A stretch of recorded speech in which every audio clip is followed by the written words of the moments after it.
Welcome to QNQ exams. SSC MTS 2025కి ఎవరైతే prepare అవుతున్నారో సో వారి కోసము గత 2024 ఎస్ఎస్సి ఎంటీఎస్ సంబంధించిన న్యూమెరికల్ అండ్ మ్యాథమెటికల్ ఎబిలిటీ, అదేవిధంగా రీజనింగ్, ప్రాబ్లమ్ సాల్వింగ్, ఆ రెండు సెషన్ 1లో అడిగిన క్వశ్చన్లు మనం ఈ వీడియోలో డిస్కస్ చేస్తున్నాము. ఓకేనా. గత 2024 ఎస్ఎస్సి ఎంటీఎస్లో so numerical and mathematical ability, అదేవిధంగా reasoning and problem solving, so రెండు సెషన్ 1లో అడిగిన క్వశ్చన్స్ గురించి మనం ఈ వీడియోలో చేద్దాం. సో ఫస్ట్ మనం numerical ability and mathematical ability సంబంధించిన క్వశ్చన్లను మనం డిస్కస్ చేద్దాం. సో ఏవైతే కొత్తగా చూసిన వాళ్ళు మన ఛానల్ని సబ్స్క్రైబ్ చేసుకోండి. సో మంచి ఇన్ఫర్మేషన్, మీకు పాత ప్రీవియస్ క్వశ్చన్స్ ఎలా అడిగారు, సో దీన్ని మనం ఎలా సాల్వ్ చేద్దాము అనే ఒక ఐడియా మీకు వస్తుందని అనుకుంటున్నాను. చూద్దాం.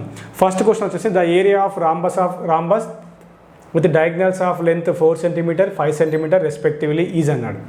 అంటే ఒక రాంబస్ ఇచ్చాడు. రాంబస్ యొక్క వరుసగా రెండు డయాగ్నల్స్ అంటే కర్ణాలు, ఒకటి 4 cm ఒక 5 cm పొడవు గల కర్ణాలు ఇస్తే అయితే రాంబస్ యొక్క వైశాల్యం అని అడిగాడు. రాంబస్ యొక్క వైశాల్యం యాక్చువల్లీ మనకు రాంబస్ ఏ విధంగా ఉంటుందండి, ఈ విధంగా రాంబస్ ఉంటుంది. ఓకేనా. సో రాంబస్ అనేది ఈ విధంగా ఉంటుంది మనకు. Okay. So this is rhombus అనమాట. రాంబస్కి రెండు డయాగ్నల్స్ ఉంటాయి. ఆ డయాగ్నల్స్ ఎలా ఉంటాయో అది కూడా చూద్దాం. ఓకేనా. సో ఇది రాంబస్, మనకి ఫిగర్ రాంబస్ ఇలా ఉంటుందండి. ఓకే. సో రాంబస్ ఇలా ఉంటుంది. రాంబస్కి మనకు రెండు కర్ణాలు ఉంటాయి. ఒకటి ఇది, దాన్ని నేను D1 అనుకుంటున్నాను. D1 ఇంకొక కర్ణం ఇలా ఉంటుంది, విచ్ ఈస్ D2 అనుకుంటున్నాను. ఓకేనా. రైట్. సో వాడు ఏమి ఇచ్చాడు, D1 D2 ఇచ్చాడు. D1 పెద్దది ఎంత 5 cm ఇచ్చాడు, చిన్నది ఎంత 4 cm ఇచ్చాడు. అయితే ఇక్కడ కనుక్కోమన్నది ఏంటి, మనకు రాంబస్ యొక్క వైశాల్యం కనుక్కోమన్నాడు. సో రాంబస్ యొక్క వైశాల్యం ఏరియాస్ ఆఫ్ రాంబస్ ఫార్ములా ఏంటిది, D1 D2 అంటే D1 × D2 / 2 అన్నమాట. So here D1 will be 5 cm 5 and D2 will be 4 cm / 2. So 5 × 4 = 20/2 అంటే 10 వస్తుంది. 10. సో మనకి ఇక్కడ 10 వచ్చింది. ఇక్కడ ఏరియాకి యూనిట్స్ కూడా చాలా ఇంపార్టెంట్. ఏరియాకి ఎప్పుడు కూడా నార్మల్ యూనిట్స్ అయితే అస్సలు ఉండవండి. నార్మల్ యూనిట్స్ ఎప్పుడు కూడా అస్సలు ఉండవు. ఏరియాకి యూనిట్స్ స్క్వేర్లలో ఉంటాయి. అంటే మీటర్లలో ఇస్తే స్క్వేర్ మీటర్ కావచ్చు, సెంటీమీటర్లో ఇస్తే స్క్వేర్ సెంటీమీటర్ కావచ్చు. ఇక్కడ ఇచ్చిన యూనిట్స్ అన్ని సెంటీమీటర్లో ఇచ్చాడు కాబట్టి so square centimetre. So answer ఏంటిది 10 స్క్వేర్ సెంటీమీటర్స్ అని అర్థం. అదేవిధంగా ఈ రాంబస్ సంబంధించిన కొన్ని ముఖ్యమైన ఇంపార్టెంట్ ప్రాపర్టీస్, ధర్మాలు ఏంటిదో ఈ వీడియోలో చూద్దాం. Some various important properties of rhombus. Okay. Right. So ఇది రాంబస్ యొక్క డయాగ్రామ్ అండి. సో రాంబస్ యొక్క డయాగ్రామ్ని మనం జాగ్రత్తగా గమనిస్తే ఇక్కడ మనం లాట్ ఆఫ్ నేర్చుకోవచ్చు అనమాట. ఒక నిమిషం చెప్తున్నాను, 1 minute. So rhombus is having 2 diagonals. Rhombus is having 2 diagonals అన్నమాట. ఒకటి D1 ఉంటుంది, D2 ఉంటుంది. ఈ రాంబస్లో ఈ రెండు డయాగ్నల్స్ ఒకదానికొకటి పర్పెండిక్యులర్గా బైసెక్ట్ అవుతాయి. ఓకేనా. సో ఈ రెండు కర్ణాలు ఒకదానికొకటి 90 degrees వద్ద సమద్విఖండన చేసుకుంటాయి. సమద్విఖండన అంటే అదేంటో చెప్తాను. So first 2 diagonals of a rhombus bisect each other at an angle of 90 degrees. Bisect అంటే అర్థం ఏంటిది, ఓకే. బైసెక్ట్ అంటే సమద్విఖండన, అంటే ఇలా కట్ అయిన తర్వాత ఈ లెంత్ సేమ్ ఉంటుందని అర్థం. అట్ ద సేమ్ టైం ఈ లెంత్ సేమ్ ఉంటుందని అర్థం. అదేవిధంగా రాంబస్ యొక్క 4 భుజాలు సమానంగా ఉంటాయి. సో ఇది సమానంగా ఉంటుంది, ఇది సమానంగా ఉంటుంది, ఇది సమానంగా ఉంటుంది. అండ్ ఇంకొకటి రాంబస్లా ఇంటర్నల్ యాంగిల్స్ యొక్క సమ్, ఓకే అంతర్కోణాల మొత్తం అంటాం కదా, అంతర్కోణాల మొత్తం. రాంబస్ యొక్క అంతర్కోణాల మొత్తం ఎంత అంటే అంతర్కోణాల మొత్తము ఎంత అంటే 360 degrees. Okay. So internal angles యొక్క సమ్ ఎంత, 360 degrees అని అర్థం. 360 degrees అని అర్థం. అదేవిధంగా రాంబస్లో ఆపోజిట్ యాంగిల్స్ అనేవి ఈక్వల్గా ఉంటాయి. ఫర్ ఎగ్జాంపుల్ ఈ యాంగిల్ అండ్ ఈ యాంగిల్ ఈక్వల్గా ఉంటాయి. అట్ ద సేమ్ టైం ఈ యాంగిల్ అండ్ ఈ యాంగిల్ ఈక్వల్గా ఉంటాయి. అది దాని meaning. And for example rhombus యొక్క సైడ్స్ సమానం అని చెప్పాము కదా. ఒక సైడ్ని నేను ఏ అనుకుంటే రాంబస్ యొక్క perimeter of A rhombus, perimeter లేదా చుట్టుకొలత. ఓకే. పెరిమీటర్ లేదా చుట్టుకొలత, రాంబస్ యొక్క పెరిమీటర్ లేదా చుట్టుకొలత అంటే ఏంటిదంటే వాట్ ఈస్ పెరిమీటర్ ఆర్ చుట్టుకొలత అంటే adding all sides are equal, each side is a కాబట్టి. సో ఎన్ని సైడ్స్ ఉన్నాయి, 4 సైడ్లు ఉన్నాయి కాబట్టి ప్రతిదీ ఏ కాబట్టి A plus A. So 4A అని అర్థం. అండ్ ఏరియా ఆఫ్ రాంబస్ అంటే రాంబస్ యొక్క వైశాల్యం ఏంటయ్యా అంటే so diagonals multiplication of 2 diagonals / 2 and square units అంటాం. స్క్వేర్ యూనిట్స్ ఆ యూనిట్ సెంటీమీటర్లో వస్తే స్క్వేర్ సెంటీమీటర్స్ అని రాస్తాం, మీటర్లో వస్తే స్క్వేర్ మీటర్స్ అని రాస్తాం. సో ఇది some basic information. Next so find the simple interest. Okay, find the simple interest on rupees 2500 as a sum borrowed at 6% per year rate of interest for 4 years అన్నమాట. So మనకు కనుక్కోవాల్సింది సాధారణ వడ్డీ అన్నాడు. 2500పై సంవత్సరానికి 6% వడ్డీ రేటుతో 4 సంవత్సరాల పాటు సాధారణ వడ్డీని కనుక్కోండి అని అంటున్నాడు. సో సింపుల్ ఇంట్రెస్ట్ ఎంత అని అడుగుతున్నాడు. సో సింపుల్ ఇంట్రెస్ట్ ఎంత అంటే simple interest is nothing but R% of time on principal అని అర్థం. ఓకేనా, for example if it is 1 year అడిగితే R% ఆఫ్ ప్రిన్సిపల్ అని చెప్పాలి. ఫర్ ఎగ్జాంపుల్ 2 years అడిగింది అనుకోండి, R% of 2 into principal. 3 years అడిగితే R% of 3 into principal. So సింపుల్గా అర్థం ఏంటిదంటే ఆడ ఎన్ని సంవత్సరాలు ఎంత టైం అయినా ఇవ్వండి. So simple interest is nothing but R% of T on principal అని అర్థం. ఓకేనా, so here R% of T on principal. What is simple interest? R% of T on principal. So ఇక్కడ R ఎంత 6%. సో టైం ఎంత 4 years. Principal ఎంత 2500. So R 4 24 24%. 24% అంటే ఎంత by 100 ఇస్తాం into 2500. So 0 2 0 cancer. So here 24 into 25. So 24 into 25 మీరు multiply చేస్తే మనకి ఎంత వస్తుందంటే సో 25 రెండ్ల అంటే ఇక్కడ 500 వస్తుంది. ఓకే, ప్లస్ 24 100 అంటే 600 వస్తుంది. సో 600 వస్తుంది. సింపుల్ ఇంట్రెస్ట్ ఎంత మనకు 600 వచ్చింది. Okay, right. సో ఈ విధంగా కాకుండా ఇదే సింపుల్ ఇంట్రెస్ట్ని ఇంకొక విధంగా కూడా చేయొచ్చు. ఫర్ ఎగ్జాంపుల్ రేట్ అంటే ఎంత? రేట్ అంటే 6% అన్నాడు. దాని మీనింగ్ ఏంటిది అంటే ప్రతి 100 రూపాయల మీద వడ్డీ ఎంత? 6 అని అర్థం. On every 100 the interest is 6 rupees అని అర్థం. ఫర్ ఎగ్జాంపుల్ అక్కడ మనకు ఎంత ఉన్నది? ప్రిన్సిపల్ ఎంత? 2500. ఈ 2500 కాబట్టి ఈ 2500ని ఏ విధంగా రాసుకోవచ్చు? దీంట్లో ఎన్ని వందలు ఉన్నాయి? 25 వందలు ఉన్నాయి. 2500 ఎన్ని వందలు ఉన్నాయి? 25 వందలు ఉన్నాయి. ప్రతి 100 మీద ఎంత చెల్లించాలి?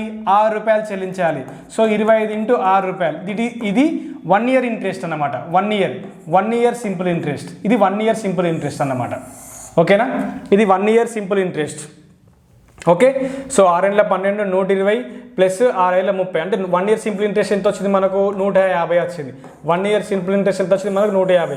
అలా మనకు వాడు ఎన్ని సంవత్సరాలు కనుక్కోమన్నాడు? 4 years కనుక్కోమన్నాడు కాబట్టి సో 4 years కనుక్కోమన్నాడు కాబట్టి there simple interest for 4 years which is equal to దీన్ని 4తో మల్టిప్లై చేస్తే సరిపోతుంది. 15 4 60. సో 600. ఇలా కూడా చేయొచ్చు అన్నమాట. ఓకేనా, so answer is C. Next question. Yes, average of ఇది సగటు మీద క్వశ్చన్లు. Okay, average of 5 numbers is 38. If one of the number is excluded there average is 36 అన్నాడు. Find the excluded number. ఆ ఎక్స్క్లూడ్ అయిన నంబర్ ఏంటి అని అడుగుతున్నాడు. ఓకేనా, 5 సంఖ్యల సగటు 38 అయితే ఒక సంఖ్యను తీసేస్తే వాటి సగటు 36 అయితే ఆ మినహాయించబడిన సంఖ్యను కనుక్కోనండి అన్నాడు. అంటే ఆ ఎక్స్క్లూడెడ్ నెంబర్ ఏంటిదో కనుక్కోమన్నాడు. సో దీన్ని మనం సింపుల్గా షార్ట్కట్లో చేయాలంటే by the method of net deviation method or deviation method ద్వారా చేస్తే మనకి ఆన్సర్ వస్తుంది అన్నమాట. సో ఫస్ట్ మనకి 5 నంబర్ల యావరేజ్ 5 సంఖ్యల సగటు ఎంత? 38 ఇచ్చాడు. ఓకేనా, ఆ 5 సంఖ్యలోకి వెళ్ళి ఒక సంఖ్యను తీసేస్తే అప్పుడు ఎంత అని 4 సంఖ్యలు. 4 సంఖ్యలు ఒక యావరేజ్ కూడా ఇచ్చాడు. 4 సంఖ్యల యావరేజ్ ఎంత ఇచ్చాడు? 36 ఇచ్చాడా? 36 ఇచ్చిండు. Okay, right. అయితే ఆ ఎక్స్క్లూడెడ్, ఆ తీసేసిన నంబర్ ఎంత అని అంటున్నాడు. సో ఇక్కడ గుర్తుపెట్టుకోవాల్సిందంటే ఆ తీసేసిన నంబర్ అనేది ఒరిజినల్ యావరేజ్, అదే 5 సంఖ్యల యొక్క యావరేజ్ ఒరిజినల్ యావరేజ్ కన్నా ఎక్కువ ఉండొచ్చు లేదా తక్కువ ఉండొచ్చు. ఆ ఎక్కువ ఉన్నదా తక్కువ ఉన్నదా ఎలా తెలుస్తుంది అంటే బై డీవియేషన్ మెథడ్. ఆ డీవియేషన్ మనం కనుక్కుంటే ఆన్సర్ వచ్చినట్టే. ఫర్ ఎగ్జాంపుల్ ఈ 38 నుంచి 36 వచ్చిందంటే ఎంత తగ్గింది? 2 తగ్గింది. ఈ 2 తగ్గింది. ఈ 2 తగ్గిన 2ని ఈ తగ్గిన 2 తగ్గింది కదా, ఈ తగ్గిన 2 ఎవరి మీద ఎంతమంది మీద భారం పడుతుందంటే 4 మీద భారం పడుతుంది. 4 మీద భారం పడుతుంది కాబట్టి సో 4 ఇంటూ -2. 4 ఇంటూ -2 ఎంత? -8. 4 ఇంటూ -2 -8.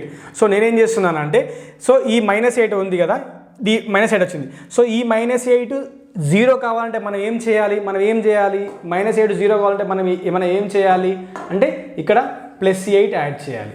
+8 యాడ్ చేస్తే 0 అవుతుంది. కాబట్టి so excluded number, therefore excluded number అంటే మినహాయించబడిన number, excluded number is equal to so original average కన్నా తక్కువనా ఎక్కువనా ఎలా తెలుస్తుందంటే ఇక్కడ మనం డీవియేషన్ 0 కావాలంటే మనం ఏం చేసాము, యాడ్ చేసాము. అంటే ఒరిజినల్ నంబర్ కన్నా 8 ఎక్కువ ఉంటుందని అర్థం. సో 38 +8 సో ఆన్సర్ ఎంత,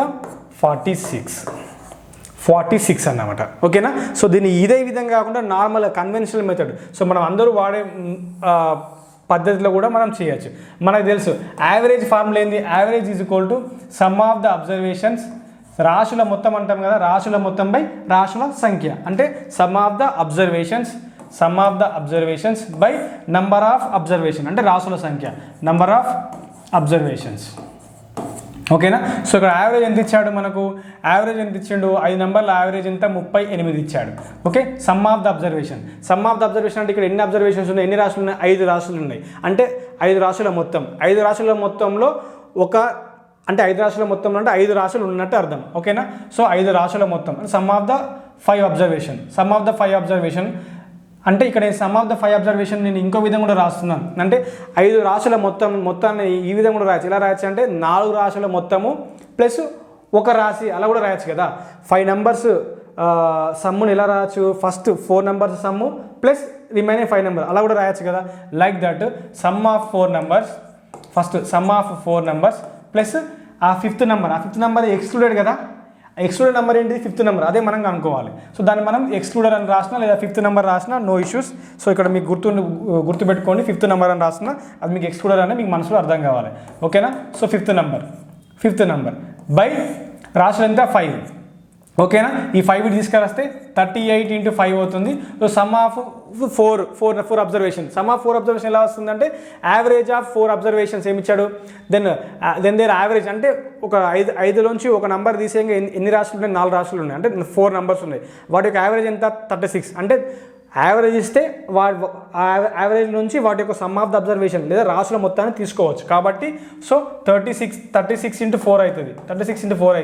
కాబట్టి ఇక్కడ 5th నెంబర్ అదే మనం కనుక్కోవాలి. ఓకేనా.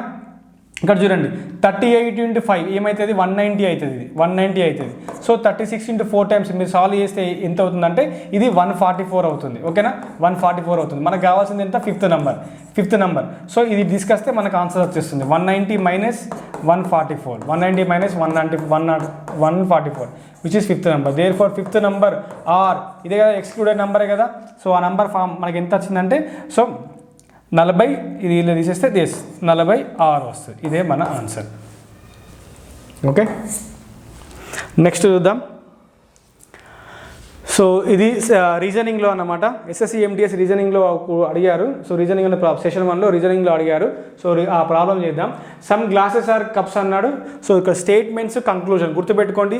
స్టేట్మెంట్స్, కంక్లూజన్ ఇచ్చినప్పుడు మనం దేని మీద ఫోకస్ చేయాలి ఫస్ట్ అంటే కంక్లూజన్ మీదనే ఫోకస్ చేయాలి. ఎందుకంటే ఈ కంక్లూజన్స్ అనేవి వాడు స్టేట్మెంట్లోంచే డ్రా చేస్తాడు, అది గుర్తుపెట్టుకోవాలి.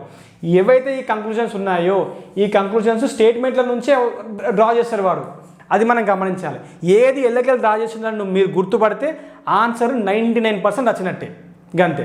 ఓకేనా. So at least some plates are glasses అన్నాడు. ఎట్లీస్ట్ సమ్ అన్న నార్మల్ సమ్ అన్న ఒకటి, ఎందుకంటే ఎట్లీస్ట్ అనేది ఆల్ని ఎట్టి పరిస్థితుల్లో సూచించదు, అది గుర్తుపెట్టుకోండి. ఓకేనా. సమ్ ప్లేట్స్ ఆర్ గ్లాసెస్ అన్నాడు. ప్లేట్స్కి గ్లాస్, ప్లేట్స్ ఏమో సెకండ్ స్టేట్మెంట్, గ్లాస్ ఏమో ఫస్ట్ స్టేట్మెంట్. ఈ రెండింటిని యూజ్ చేసి ఈ స్టేట్మెంట్ని డ్రా చేశాడు. ఓకేనా. అయితే డ్రా చేయాలంటే ఒక కండిషన్ ఉంటుంది. ఆ కండిషన్ ఏంటంటే 2 స్టేట్మెంట్లలో కామన్ టర్మ్ ఉండాలి, కామన్ టర్మ్ వద్ద 100 ఉండాలి. ఇక్కడ కామన్ టర్మ్ కప్స్ ఉంది, ఇక్కడ 50 ఉంది. ఏదైనా ఒక దగ్గర 100 ఉండాలి. ఇక్కడ ఆల్ అంటే 100. సో మ్యాచ్ అయింది అంటే డ్రా చేయొచ్చు. వీడు డ్రా చేసింది కరెక్టే, మరి డ్రా చేసింది కరెక్ట్ అయినప్పుడు మరి మ్యాచ్ అవుతుందో చెక్ చేస్తే అదే మన ఆన్సర్. నెక్స్ట్ చూడండి, ఇక్కడ ప్లేట్స్ 50 ఉన్నాయి, ఇక్కడ గ్లాసెస్ 50 ఉన్నాయి. సో ఆల్రెడీ ఇక్కడ గ్లాసెస్ సమ్ అంటే 50, ఇక్కడ ప్లేసెస్ ఇది కూడా 50 అవుతుంది. సో 50 మ్యాచ్ అయింది కాబట్టి so option 1 correct. Next all cups or glasses అన్నాడు. ఆల్ కప్స్ ఆర్ గ్లాసెస్ అంటే సెకండ్ కంక్లూజన్ మీరు జాగ్రత్తగా గమనిస్తే అది ఫస్ట్ నుంచి డ్రా చేశారు, ఎందుకంటే ఫస్ట్ స్టేట్మెంట్లో గ్లాసెస్కి కప్కి స్టేట్మెంట్ రిలేషన్ ఉంది కాబట్టి ఇందులోంచే వీడు దీన్ని డ్రా చేయడం జరిగింది. ఇప్పుడు గమనించండి, ఇక్కడ కప్స్ ఏమో 50 ఉంది, బట్ ఇక్కడ కప్స్ ఏమో 100 ఉంది. సో మనకు ఆల్రెడీ తెలుసు 50లోంచి 100 రూపాయలు ఎవరికి ఇవ్వలేము కాబట్టి 50లోంచి 100 డ్రా చేసాడు, అది తప్పు కాబట్టి ఇది తప్పు. సో మన ఆన్సర్ ఏంటిది? Only conclusion 1 follows. ఓకేనా, ఓన్లీ కంక్లూజన్ 1 ఫాలోస్. సో ఈ బేసిక్స్ తెలిస్తే దీన్ని సింపుల్గా రెండే 2 సెకండ్లో లేపేయచ్చు. ఓకేనా. సో గ్లాసు ప్లేట్స్ కంక్లూజన్ అంటే కప్స్ ఉంది. సో కంక్లూజన్ మనము డ్రా చేయొచ్చు అని అర్థమవుతుంది. సో ప్లేట్స్ ఇక్కడ 50 ఉంది, గ్లాసెస్ ఇక్కడ 50 ఉంది.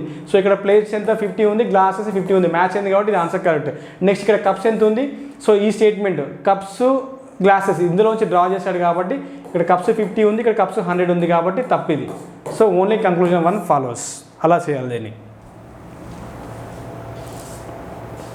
Next, so in a certain code language, paint the wall is written as JHDWQP and wall is honor written as FHUTW. Then what is the code for wall? So how is wall written in the given language? Wall ki saripadu code language ఏంటిది, ఆ భాష గుర్తించండి అని అంటున్నాడు. For example ఇక్కడ చూస్తే paint the wall. So paint దీన్ని ఎలా అంటే ఫస్ట్ ఇది ఎలా సాల్వ్ చేయాలంటే ఫస్ట్ 2 వార్స్ని గమనించి అందులో కామన్గా ఇటువైపు కామన్గా ఏమున్నది, సో ఇటువైపు కూడా అదే కామన్గా ఉంటుంది, దానికి సంబంధించిన కోడ్ మనం కనుక్కోవచ్చు అలా. So paint the wall. ఓకేనా, ఇలా రాస్తుందని కొంచెం గుర్తుపెట్టుకోండి, పని అయిపోతుంది మీకు, అట్లా నీట్గా అయిపోతుంది. సో పెయింట్ ద వాల్ అన్నారు కదా.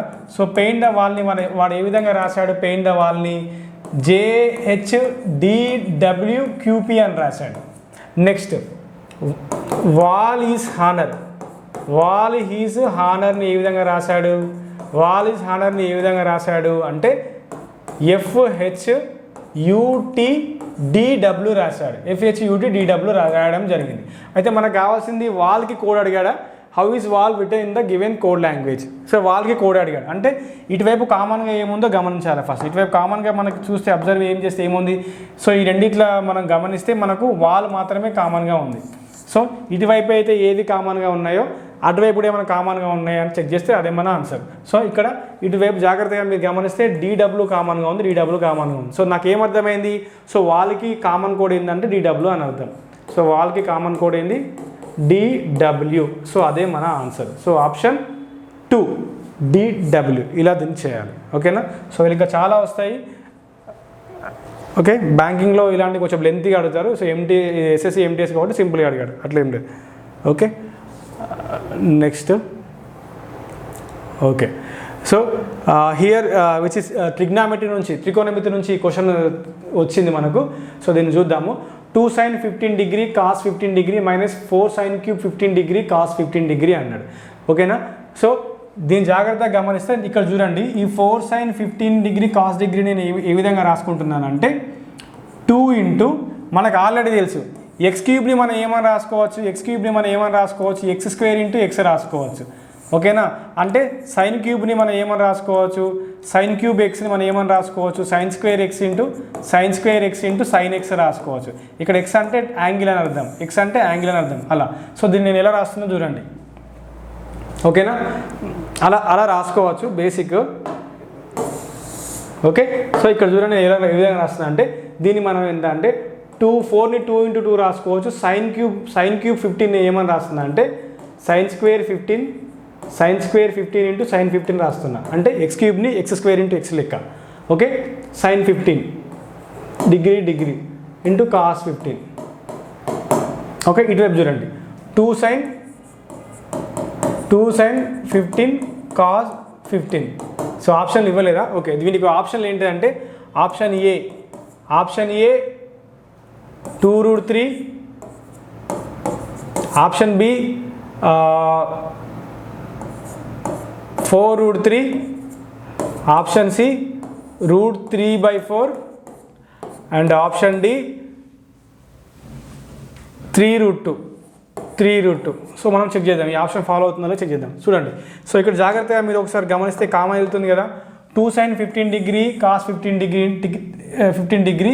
So at the same time ఇక్కడ కూడా గమనిస్తే 2 sin 15 degree cos 15 degree. So common తీయచ్చు కాబట్టి 2 sin 15 degree cos 15 degree common తీస్తే ఇక్కడ ఏమున్నట్టు 1 ఉన్నట్టు, మైనస్ ఉంది మైనస్, ఇక్కడ ఆల్రెడీ 2 ఉంది కాబట్టి 2. ఓకేనా.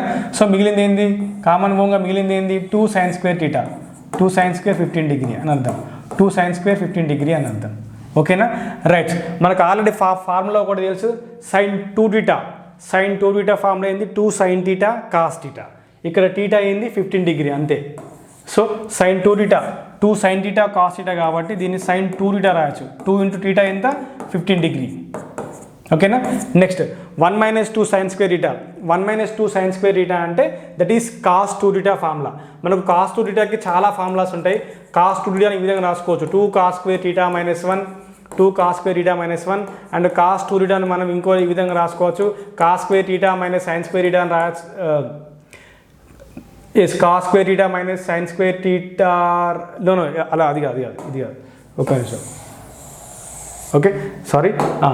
Okay, cos 2θ 2 cos square θ minus 1 రాసుకోవచ్చు.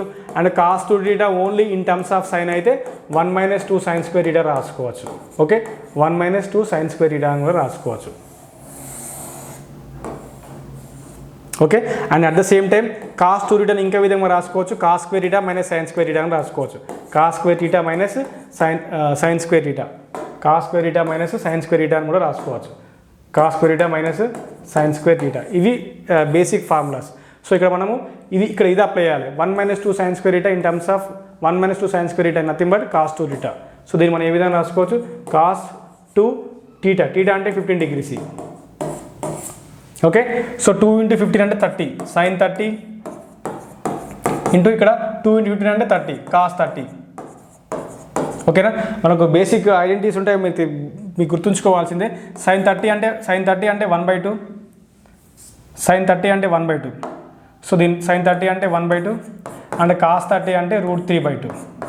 So 1 into √3, 2 into 2 4, √3/4 will be the answer. So answer ఏంటిది √3/4, it is C. Okay right. Next so one more reasoning question. ఇదేంటంటే ఎస్, సో ఫస్ట్ కంక్లూజన్ మీదే focus చేయాలి. Some cups are not glasses, some glasses are not plates. స్టేట్మెంట్లను గమనించండి. All cups are plates, some plates are glasses అన్నాడు. ఇవి రెండు positive statements. ఎప్పుడైనా గుర్తుపెట్టుకోండి, పాజిటివ్ స్టేట్మెంట్ల నుంచి పాజిటివ్ కంక్లూజన్ వస్తుంది. పాజిటివ్ స్టేట్మెంట్ల నుంచి ఎట్టి పరిస్థితుల్లో నెగిటివ్ కంక్లూజన్ డ్రా చేయలేము. వీటన్నిటి నెగిటివ్ కంక్లూజన్ మాత్రమే డ్రా చేసే కాబట్టి రెండు తప్పు. సో ఆన్సర్ ఏంటిది, neither conclusion 1 nor 2 follows. Okay. Next, so what is the height of a solid? Next, what is the height of a solid cylinder whose radius is 7 cm and the total surface area is 704 square centimeter? వ్యాసార్థం 7 సెంటీమీటర్లు మరియు మొత్తం ఉపరితల వైశాల్యం అంటే total surface area 704 చదరపు సెంటీమీటర్లు ఉన్న ఘన స్తూపం ఎత్తు ఎంత అంటే సిలిండర్ యొక్క హైట్ అన్నాడు. సో సిలిండర్ యొక్క హైట్ షేప్ తెలుసుగా, సిలిండర్ ఇలా ఉంటుంది, దీని యొక్క హైట్ మనకు కనుక్కోమంటున్నాడు. ఓకేనా. ఓకే. అండ్ రేడియస్ ఇచ్చాడా, సో సాలిడ్ వూస్ రేడియస్ ఈ సెంటీమీటర్స్, 7 సెంటీమీటర్స్. ఈ రేడియస్ ఎంత ఇచ్చాడు మనకు, 7 సెంటీమీటర్స్ రేడియస్ ఇవ్వడం జరిగింది.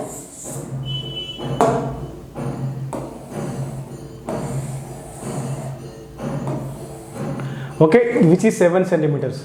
బట్ ఐ నీడ్ హైట్ కనుక్కోమంటున్నాడు. Okay, we need to find the height of the cylinder కనుక్కోవాలి. ఓకేనా. రైట్. సో ఇక్కడ మనకు హింట్ ఏమి ఇచ్చాడు, ఫస్ట్ ఇంటి మీద ఫోకస్ చేయాలి. టోటల్ సర్ఫేస్ ఏరియా 704 అంటే మొత్తం ఉపరితల వైశాల్యం ఇచ్చాడు. సో సిలిండర్ యొక్క టోటల్ సర్ఫేస్ ఏరియా ఫార్ములా తెలియాలి. So total surface area formula ఏంటంటే మనకు టోటల్ సర్ఫేస్ ఏరియా యాక్చువల్గా ఎలా వస్తుంది, first curved surface area plus top area plus bottom area, ఇది ఫార్ములా. లేకపోతే డైరెక్ట్ మీకు గుర్తుకుంటే డైరెక్ట్గా ఇలా కూడా గుర్తుపెట్టుకోవచ్చు. So total surface area formula ఏంటంటే 2πr.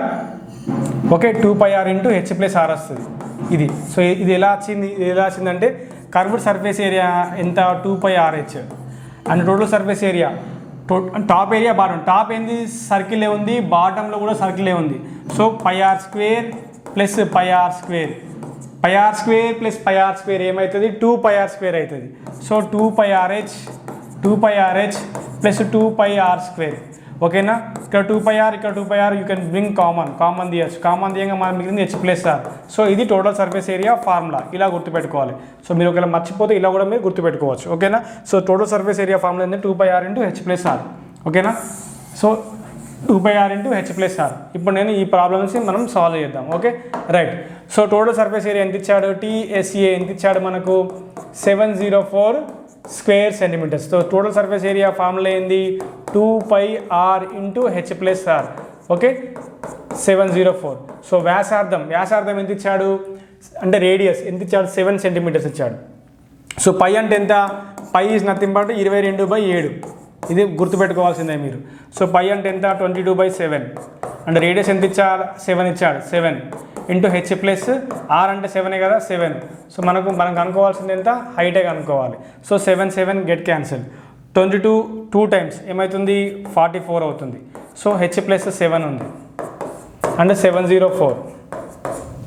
ఓకేనా, దేర్ఫోర్ h+7 ఇక్కడనే పెట్టండి. ఈ 44 ఇటు మల్టిప్లై చేస్తుంది, ఇటు పోతే డివైడ్ అవుతుంది. సో 704/44. ఓకేనా, therefore h+7 is equal to 704/44. 704/44 దీన్ని ఎలా సాల్వ్ చేయొచ్చు, 704/44 అంటే ఇప్పుడు చూడండి 11 4 టైమ్స్ 11 4 ఓకే 11 6 టైమ్స్ 66 మళ్ళీ 4 మిగులుతుంది అంటే మళ్ళీ 11 4 టైమ్స్. ఓకేనా, నెక్స్ట్ 4 1 4 16. సో h+7 వాల్యూ ఎంత వచ్చింది మనకు 16 వచ్చింది. సో మనకు కావాల్సింది ఏంటిది, ఆ సిలిండర్ యొక్క ఎత్తు హైట్ కావాలి. సో హైట్ ఇక్కడ ఏది కావాలో అది అక్కడనే పెట్టండి, మిగతా దాన్ని అటు పంపించేయండి. So h is equal to 16 - 7. So 16 - 7 అంటే మనకెంత, సో 9 ఉందా, 9 సెంటీమీటర్లు, అది answer. Okay 9 centimetres will be the answer. ఓకేనా రైట్. సో ఇలా సిలిండర్ గురించి ఇంకా పాసిబుల్ ఫార్ములాస్ ఏముంటాయి అంటే ఎలాంటి క్వశ్చన్లు అడుగుతారంటే, ఇంకా సిలిండర్ నుంచి మీకు ఎలాంటి క్వశ్చన్లు అడుగుతారంటే గుర్తుపెట్టుకోండి. ఆ సిలిండర్ సంబంధించిన కొన్ని చెప్తాను, గుర్తుపెట్టుకోండి. సో మీకు వాల్యూమ్ ఆఫ్ ద సిలిండర్ అడుగుతారు. Volume of the cylinder formula ఏంటంటే, వాల్యూమ్ ఆఫ్ ద సిలిండర్కి ఫార్ములా ఏంటంటే, సో యాక్చువల్గా వాల్యూమ్ ఎలా వస్తుందంటే గుర్తుపెట్టుకోండి. వాల్యూమ్ ఈ సిలిండర్ కదా, ఇది డైరెక్ట్ బై హార్ట్ చేయదు, ఇలా గుర్తుపెట్టుకోవాలి. సో వాల్యూమ్ ఏంటంటే కింద బేస్ ఉంది కదా, బేస్ ఏరియా నుంచి ఎంత హైట్ వరకు నింపితే దాన్ని వాల్యూమ్ అంటారు. అంటే కింద బేస్ ఏరియా అంతా πr² ఉంది. ఓకేనా, సో ఎంతవరకు నింపాలి, h వరకు నింపాలి అంటే πr²h. So volume of the cylinder is πr²h. And curved surface area అంటే వక్రతల వైశాల్యం అంటాం కదా, వక్రతల వైశాల్యం ఇది ఎంత 2πrh, ఇది 2πrh. Next total surface area అంటే టోటల్ సర్ఫేస్ ఏరియా ఫార్ములా ఏంటంటే 2πr × h+r. So 2πr × h+r. Okay, so ఇవి మనకు సిలిండర్ మీద పాసిబుల్ క్వశ్చన్స్. ఆ ఫార్ములాస్ మీకు గుర్తుపెట్టుకుంటే ఈజీగా ఆన్సర్ చేయవచ్చును. And next right. సో ఎవరైతే SSC MTS 2025 ఉద్యోగమే మీ లక్ష్యం అయితే మీరు ఈ బ్యాచ్లో జాయిన్ అవ్వండి. చక్కగా సెషన్ ఇది special batch only on session 1. దీంట్లో మీకు numerical ability, mathematical ability and reasoning ability, problem solving ఇవి 2 చెప్తాడు. మనకు వెయిటేజ్ 40 క్వశ్చన్లు వస్తాయి. ఈ 40 క్వశ్చన్లో మనం ఎన్ని చేయాలి, 12 క్వశ్చన్లు చేయాలి. 12 క్వశ్చన్లు చేస్తేనే మనము సెషన్ 1లో క్వాలిఫై, అర్హత సాధించిన వాళ్ళం అవుతాం. సెషన్ 1లో మనం క్వాలిఫై అవుతేనే సెషన్ 2లో మనం ఎంత పర్ఫామ్ చేసినా అప్పుడు దాన్ని కరెక్షన్ చేయడం జరుగుతుంది. కాబట్టి సో సెషన్ 1లో మనకు 40 క్వశ్చన్లకి మనం ఎన్ని చేయాలి, 12 క్వశ్చన్లు చేయాలి. ఈ 12 క్వశ్చన్లు పక్కా చేయాలి. పక్కా చేస్తేనే మీరు క్వాలిఫై అవుతారు, అదర్వైజ్ క్వాలిఫై కానండి. అందుచేత so special batch only on SSC MTS session 1 మీద మనం లాంచ్ చేసాం. కేవలం 99 రూపీస్కే వస్తుంది. సో ఇంట్రెస్ట్ ఉన్న వాళ్ళు ఈ బ్యాచ్లో మీరు జాయిన్ అవ్వచ్చు. మీకు ఏమైనా సందేహాలు ఉంటే, అంటే ఏమేమి కవర్ చేస్తారు, ఎలా ఏంటి అని అనుకుంటే మీరు నంబర్ కూడా చెప్తాను, నంబర్ నోట్ చేసుకోండి. నంబర్ ఉంటుంది, నంబర్ 4 నోట్ చేసుకోండి. సో విచ్ ఈస్ 8247 సో 824700 ఈ నెంబర్కి మీరు కాల్ చేస్తే సో మీరు సందేహాలు ఉంటే క్లియర్ చేసుకోవచ్చు. అండ్ సేమ్ టైం సో మనకు ఆల్రెడీ తెలుసు సెషన్ 1లో మనకు 40 క్వశ్చన్లు వస్తాయి, సెషన్ 2లో మనకు 50 క్వశ్చన్లు వస్తాయి. సో ప్రతి క్వశ్చన్ మనకు 3 మార్కులు. మీరు SSC MTS ఉద్యోగం పొందాలి అంటే మీరు సెషన్ 1లో ఖచ్చితంగా క్వాలిఫై అవ్వాలి. ఖచ్చితంగా క్వాలిఫై అవుతూనే సెషన్ 2లో మీరు ఎంత పర్ఫామ్ చేసినా దాన్ని కన్సిడర్ చేస్తారు. ఒకవేళ మీరు సెషన్ 1లోనే మీరు క్వాలిఫై కాలేదనుకోండి, సెషన్ 1 అనేది క్వాలిఫై నేచర్, ఇలా మీరు క్వాలిఫై కాలేదు, బట్ సెషన్ 2లో మీరు 150కి సెషన్ 2లో మీరు దగ్గరగా 150కి మీరు 100 స్కోర్ చేశారనుకోండి, లేదా 150కి 150 స్కోర్